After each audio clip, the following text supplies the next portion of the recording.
आइए जानते हैं आज के कुछ अंतर्राष्ट्रीय खबरों को। पहले एक नजर आज की हेडलाइंस पर। डेमो में दिखी भारतीय वायुसेना की ताकत, पाकिस्तानी हमले से स्वर्ण मंदिर को बचाया। यह चूक नहीं अपराध है, राहुल गांधी ने ऑपरेशन सिंदूर का जिक्र कर फिर उठाए जयशंकर पर सवाल। तुरंत गिरफ्तारी से राहत, लेकिन एसआईटी करेगी मंत्री विजय शाह मामले की जांच। ऑपरेशन सिंदूर से सेना का जोश हाई, सभी बोल दीजिए मेरे साथ जय श्री राम। अयोध्या का चक्कर भी लगा चुके हैं यूट्यूबर ज्योति मल्होत्रा। पाकिस्तान के लिए जासूसी करता था कैराना का नोमान, मकान से पासपोर्ट और अहम दस्तावेज बरामद। पूरी गाजा पट्टी पर कब्जा करेगा इजराइल, नेतन्याहू को 2 टूक। हंसने का पैसा लेती है, कपिल शर्मा शो में नेशनल टीवी पर उड़ाते हैं मजाक। और कांस फिल्म फेस्टिवल में उर्वशी रौतेला हो गई उप्स मूवमेंट का शिकार। ऑपरेशन सिंदूर के तहत पाकिस्तान पर किए गए सटीक हमलों के बाद बौखलाए पाकिस्तान ने भारत के खिलाफ ड्रोन और मिसाइल हमले की साजिश रची। उसका मुख्य निशाना जम्मू कश्मीर, गुजरात और पंजाब के प्रमुख शहर थे, जिनमें पवित्र स्वर्ण मंदिर को नुकसान पहुंचाना प्रमुख उद्देश्य था। भारतीय सेना ने पंजाब के अमृतसर में डेमो के जरिए दिखाया कि किस तरह आकाश मिसाइल प्रणाली, L-17 एयर डिफेंस गन और अन्य उन्नत वायु रक्षा प्रणालियों ने इस हमले को रोका। सेना ने उन पाकिस्तानी मिसाइलों और ड्रोनों का मलबा भी प्रदर्शित किया जिन्हें इंटरसेप्ट करके नष्ट किया गया था। हम जानते थे कि पाकिस्तान सेना के पास कोई निश्चित टारगेट नहीं है, लेकिन हमने पहले से अनुमान लगाया था कि वे आर्मी इंटेलिजेंस, धार्मिक स्थलों और नागरिक ठिकानों को निशाना बना सकते हैं। इसलिए हमने विशेष रूप से स्वर्ण मंदिर की सुरक्षा के लिए आंतरिक एयर डिफेंस कवर तैयार किया, ये कहना है सेना का। पहलगाम हमले के बाद भारत ने ऑपरेशन सिंदूर के जरिए पाकिस्तान और पीओके में आतंकी ठिकानों को नेस्तो नाबूद किया।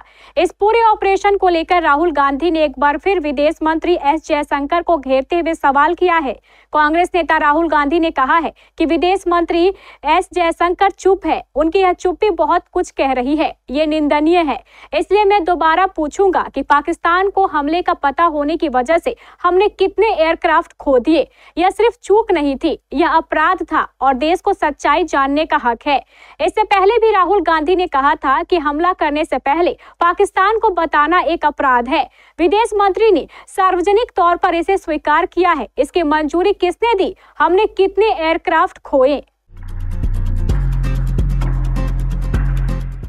विजय शाह के कर्नल सोफिया कुरैशी पर विवादित बयान को लेकर सुप्रीम कोर्ट ने एक बार फिर फटकार लगाई है। कोर्ट ने इस मामले में एसआईटी गठित करने को मंजूरी दी है। सुप्रीम कोर्ट ने विजय शाह का माफीनामा नामंजूर कर दिया है, लेकिन उनकी तत्काल गिरफ्तारी पर भी रोक लगा दी है। इसके साथ ही मामले की जांच के लिए एसआईटी गठित करने का आदेश दिया है। इस एसआईटी में 3 आईपीएस अधिकारी होंगे, जिनमें एक महिला अधिकारी भी होंगी। अदालत ने मध्य प्रदेश के बाहर के 3 वरिष्ठ आईपीएस अधिकारियों की विशेष जांच समिति बनाने को कहा है। कोर्ट ने कहा है कि हम इस मामले पर करीबी से नजर रखेंगे।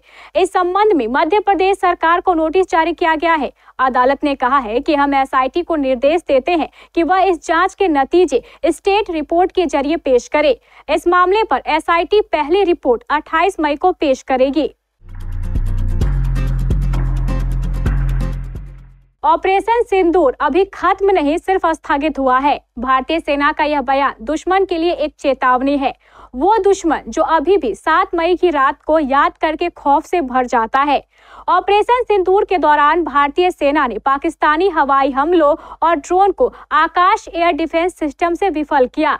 साथ ही सीमा के निकट 81 mm मोटार्स राउंड जैसे अनएक्सप्लेनेड ऑर्डिनेंस को नियंत्रित विस्फोटकों से निष्क्रिय किया। ऑपरेशन सिंदूर के तहत भारत में निर्मित लाइट स्पेशलिस्ट व्हीकल सैनिकों की तेज आवाजी टोही अभियान व मिसाइल फायरिंग में गेम चेंजर साबित हुए। इसी क्रम में राजपूत रेजिमेंट ने पाकिस्तान की 4 पोस्टों को और पंजाब रेजिमेंट ने एंटी टैंक गाइडेंट मिसाइल से दुश्मन के कंक्रीट बंकरों को भी भारी गोलीबारी के बीच नष्ट किया। पाकिस्तान के लिए जासूसी करने के आरोप में गिरफ्तार की गई हरियाणा की यूट्यूबर ज्योति मल्होत्रा अयोध्या के राम मंदिर में भी आ चुकी है। सोशल मीडिया पर उनके ट्रैवल चैनल के पुराने वीडियो वायरल हो रहे हैं। ये वीडियो उस समय का है जब यहां राम मंदिर कॉरिडोर का निर्माण कार्य चल रहा था। वीडियो सर्दियों के मौसम का है। पीले जैकेट में ज्योति मल्होत्रा अपने सब्सक्राइबर्स को राम मंदिर निर्माण कार्य के बारे में तसल्ली से बताती हुई दिख रही है। ज्योति मल्होत्रा इस वीडियो में बताती है कि उसने पहली बार अयोध्या की पावन धरती पर कदम रखा है। यहाँ आते ही उनके मन में अच्छी भावनाएं आ गई है। वह अपने दर्शकों से जय श्री राम का नारा लगाने की भी अपील करती है।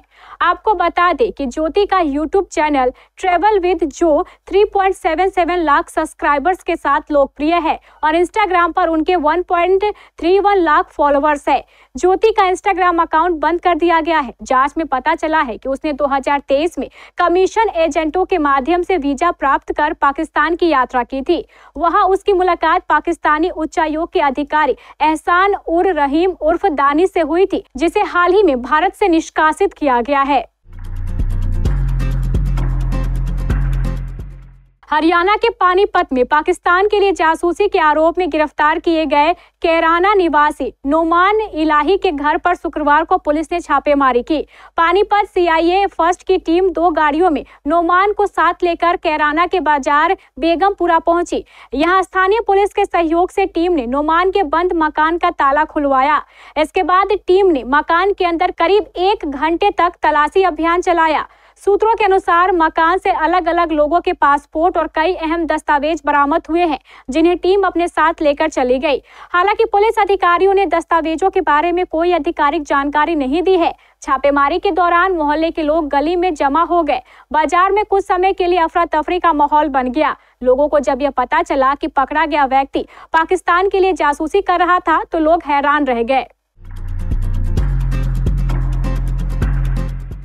इजरायली सेना गाजा में लगातार बम बरसा रही है। इस बीच इजराइल के PM बेंजामिन नेतन्याहू ने सोमवार को कहा है कि उनका देश पूरे गाजा पर नियंत्रण कर लेगा। इजरायली डिफेंस फोर्स ने इसे लेकर अभियान तेज कर दिया है। IDF ने दक्षिणी गाजा के खान यूनिस और आसपास के इलाकों को खाली करने के आदेश जारी किए हैं। फिलिस्तीन के लोगों ने कहा है कि वे तुरंत इलाका छोड़ देंगे। इजराइल की सेना ने गाजा में बड़े स्तर पर नया जमीनी सैन्य अभियान शुरू करने का ऐलान किया है। नेतन्याहू ने टेलीग्राम पर एक वीडियो पोस्ट करते हुए कहा, लड़ाई बहुत तेज है और हम आगे बढ़ रहे हैं। हम गाजा पट्टी के सभी इलाकों पर नियंत्रण कर लेंगे। हम हार नहीं मानेंगे, लेकिन सफल होने के लिए हमें इस तरह काम करना होगा जिसे रोका ना जा सके। एक्ट्रेस अर्चना पूरन सिंह को अपनी कमाल कॉमेडी टाइमिंग के लिए जाना जाता है। अर्चना ने कई कॉमेडी शो जज भी किए हैं। अब कई सालों से कपिल शर्मा के शो में नजर आ रही है। इस शो में वो सेलिब्रिटी गेस्ट के तौर पर दिख रही है। कपिल शर्मा को शो में अक्सर ये मजाक उड़ाते देखा जाता है कि अर्चना को सिर्फ हंसने का पैसा मिलता है। अब अर्चना ने इस पर रिएक्ट किया है। अर्चना पूरन सिंह ने कहा है, अब ये मजाक बन गया है। कपिल हर चीज से जोक बना सकता है, लोग इसे सीरियसली ले लेते हैं। मैं नहीं लेती क्योंकि मुझे पता है कि गेम का नेम ही पंच है। उससे लोगों को हंसाना है और आगे बढ़ जाना है। आगे अर्चना ने कहा, मैं एक कॉमेडी शो जज करने का पैसा लेती हूँ। मैंने इसकी शुरुआत शो कॉमेडी सर्कस से की थी। अब मैं कपिल का शो जज नहीं करने का पैसा लेती हूँ, लेकिन एक सेलिब्रिटी गेस्ट के तौर पर मुझे ये भी नहीं पता है कि मेरा रोल क्या है। कपिल सिर्फ मजाक करता है कि कैसे मुझे हंसने का पैसा मिल सकता है। कांस फिल्म फेस्टिवल का रेड कारपेट ग्लैमर और स्टाइल के लिए जाना जाता है। इसी कड़ी में भारतीय अभिनेत्री उर्वशी रौतेला भी अपने एक से बढ़कर एक ड्रेसेस से फैंस का दिल जीतते हुए नजर आ रही है। हालांकि एक्ट्रेस के साथ हाल ही में उप्स मोमेंट हो गया जो अब इंटरनेट पर चर्चाओं का कारण बन गया है। हाल ही में उर्वशी एक खूबसूरत ब्लैक गाउन में रेड कारपेट पर नजर आई।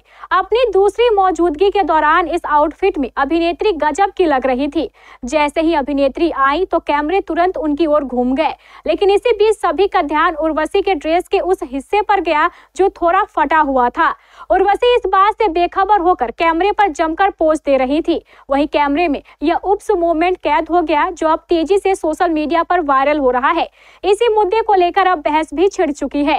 सोशल मीडिया पर वीडियो वायरल होते ही यूजर्स की प्रतिक्रियाएं तेज हो गई है। कोई इसे पब्लिक स्टंट बता रहा है तो कोई कुछ और।